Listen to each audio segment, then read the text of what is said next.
5.2 billion. That's how many dollars were lost to scams just last year in the UK alone. Scammers these days are everywhere, and the line between legitimate and fraudulent companies gets blurrier by the second. But what if we told you that these companies were banding together? In this video, we'll be exposing a global syndicate that's been scamming the entire world. Stick around until the end of the video to find out how to avoid these scams for yourself. No one is safe. To put some perspective on the extent these vultures have to go to, let us introduce you to a man named Jan Erik. Jan is a 75-year-old pensioner living out his retirement in Sweden. Now, Jan wasn't just some ordinary guy, he had experience in the scamming world.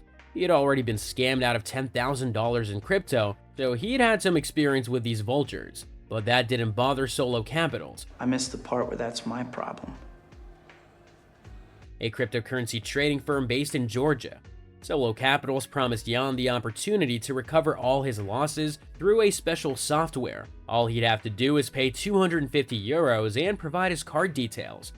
And would you believe that the deal that was too good to be true was actually a lie? Because that's exactly what happened.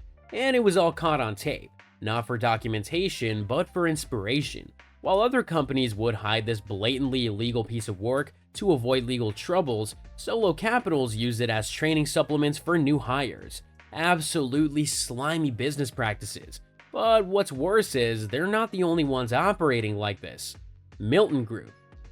If you thought one slimy company was bad, imagine 100. Solo Capitals is only one of 152 companies involved in a global network of scammers. Now, scams aren't anything new. Most of the time, you could spot them coming from a mile away. Dodging scams was light work for any kid that had the internet as their parent. And it's especially easier now because you could simply check a company's credentials and check customer feedback. But Milton had a different breed.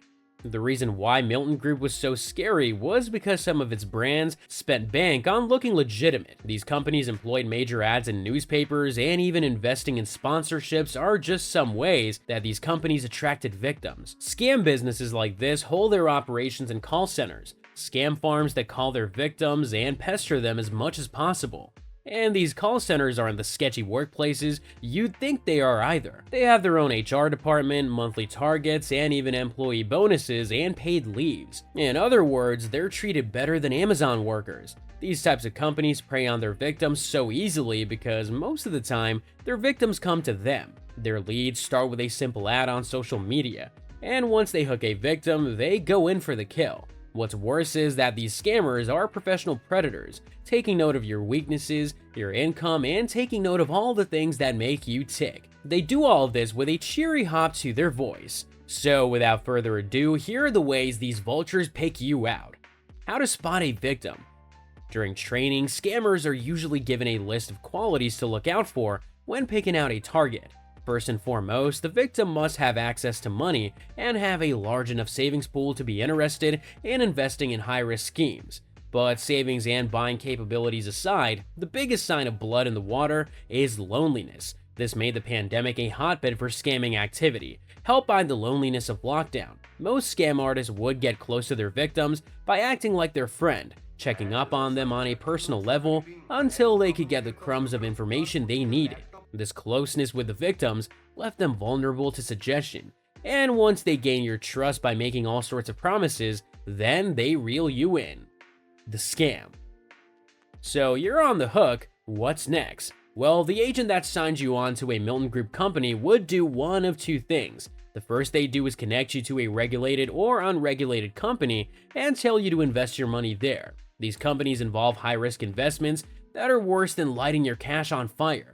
These investments are guaranteed to fail and leave a massive hole in the victim's wallet, but the Milton Group broker would still earn a profit. The second method that Milton Group banks take is the Trojan horse method, the same method used on poor Eric earlier. Your broker convinces you to download an innocent and small program on your PC, and once you do, they'll have full control over your system and your information. The software would then take control of the PC and use it to invest into companies for you, making it seem like your money's being put to good use when really it's already lining the pockets of whoever scammed you.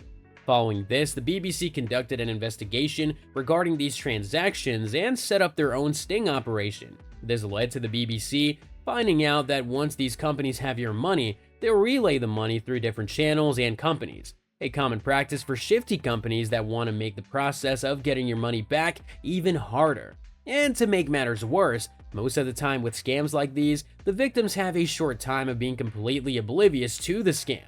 Victims reported being down $13,000 and still being convinced to invest more just so they can dig themselves out. That's where the trust comes in, and that's why getting scammed hurts more than just your wallet. And with that amount of damage, someone has to pay, literally. He can't keep getting away with it!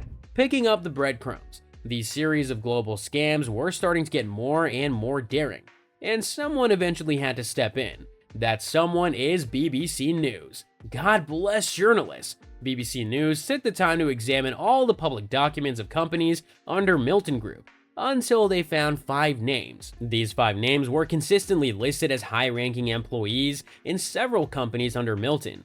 They were David Todua, Radi Chelidze, Guram Gogishvili, Joseph Megladze, and Michael Benemini. Out of these 5, 4 of them were also directors in offshore companies. And from these offshore companies lies one consistent name, David Kazerashvili, a former government official from Georgia. No, not the state, the country. David was dismissed due to his embezzlement case worth millions.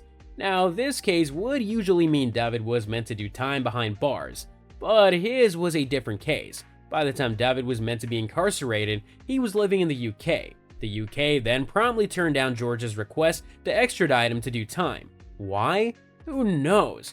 But if we had a guess, I'd say money speaks louder than court documents. Diving deeper into the past shows that David never stopped operating scams. He just got smarter about it. Public documents of Milton Group have been scrubbed clean of his name. But while the documents may be clean, there have been more than a few happy little coincidences. Coincidence? I think not! Small connections such as David owning the building where one of these Milton scam farms were held, and even some of his money went to supporting tech firms that make such large-scale scams possible. Former Milton Group employees also claim that they've dealt with David on more than one occasion. There are so many small connections that link David Kazerashvili to Milton Group and present a damning picture of how big this operation actually is. But there was only one problem. The problem. As abundant as these connections were, they were only evidenced through implications. Every high-ranking official in the company, including David, have all denied these allegations, stating that these are mere coincidences, and the court rules in favor of them. As infuriating as the crime sounds, none of it is actually damning. You could say that some of the companies that scammed unknowing victims could be shut down, but their solid defense is that the victims knew the risks when they started investing. David has since taken legal action against BBC's expose article, calling it a defamatory hit piece on him. BBC published their expose on David in 2023, and since then it's become an open secret that David Kazerashvili and all of his associates are conmen. Thankfully, the hit piece worked. David's name has become mainstream, and the allegations towards him have led to his United States visa being revoked. Needless to say, we're all waiting for David's next big slip-up. So the next time a business or a person tells you about a get-rich-quick scheme, always remember that the best investment is always to invest in yourself.